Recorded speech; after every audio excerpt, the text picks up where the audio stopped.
Ladies and gentlemen, boys and girls, it's Diego. Welcome to your K1 Visa Green Card channel. I've got 11 years of experience processing green cards and K1 visas for folks all across the United States, all around the world. And this channel is viewed in about 150, 160 countries. I'm not an immigration attorney. I don't give you any legal advice. I don't work for USCIS. But this video is, can you travel outside of the United States on a 2-year green card? Well, the answer is yes, you can travel outside of America on a 2-year green card, which is a conditional green card. And what does conditional mean? Conditional means that it could be taken away from you at any time if you violate the conditions of the green card. Okay? It's very important also that you understand this.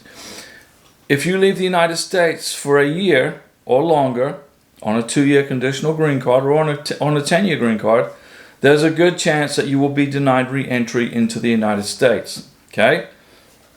A conditional green card is valid for travel outside of America so long as your green card remains valid. Okay?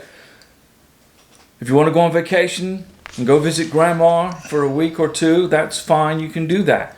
But remember, you're going to be having to print up I-94s for when you apply for your 10-year green card to explain and show when you left America and when you returned to America and why. You got to explain it, especially when you go for US citizenship. Okay, if you plan on traveling outside of the United States longer than a year, okay, then you're going to need to get a re-entry permit, okay, an SB-1 re-entry permit. But I don't recommend you do that, okay? I don't recommend you do that. And a re-entry permit is, you got to file Form I-131, and it's a travel document with USCIS, okay? And it allows you to be readmitted into America if you're gone for a long time, okay?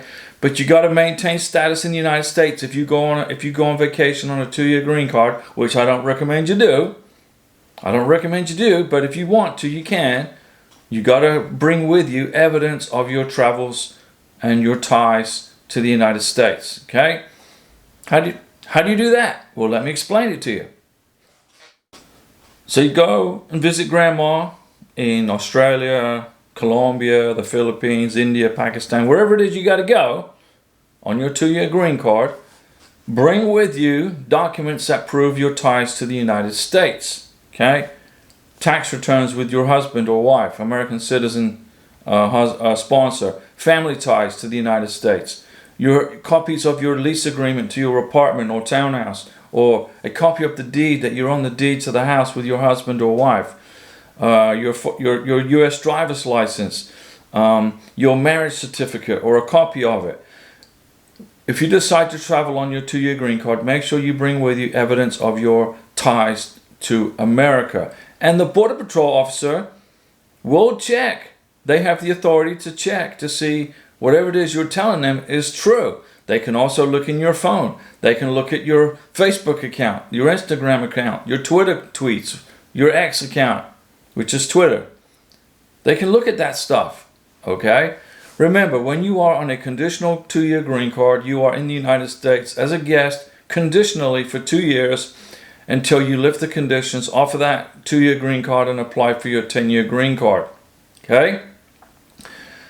My advice to you is this. You spent a year and a half getting your 2-year green card. You spent a long time trying to get it. When you get to America, stay in the United States and try not to travel until you get at least your 10-year green card. Better yet, don't travel until you become a U.S. citizen. Then you don't have to worry about it anymore. You don't have to worry about being interrogated by the Border Patrol or Customs and Immigration. Okay? And they're doing a fantastic job, by the way, keeping our country secure. They're doing a fantastic job. Don't forget, if you want my email address, if you want my phone number, if you want me to help you personally one-on-one via the phone or text or email, sign up as a member to this channel. It's $9.99 a month. That's not much money compared to the price of an immigration attorney who could charge you $5,000, $6,000 for the information that I give you basically for free. The only reason I ask you to pay for membership if you want my email address and phone number is not because I want your money. It's so I know who's got that information, okay? Do you understand what I'm saying? My email address and phone number I need to know who has that information, and the only way I can do that is to charge a membership fee. Otherwise, I wouldn't even do that. Don't forget, I do a live stream with my beautiful wife Karina from Venezuela, Mondays, Wednesdays, and Saturdays at 6 p.m. Central Time. Although usually Karina takes the day off on Monday and doesn't do the live stream on Mondays. See you at the live stream. And if you decide to travel, happy trails, have a great vacation. Go visit Grandma on your 2-year green card. But be prepared for an interrogation when you come back to the United States, okay, by the Border Patrol. And they're just doing their job. Customs and Immigration are doing a great job, and thanks for watching. Are you legal to be in this country? Si, senor. Okay, I have my green card.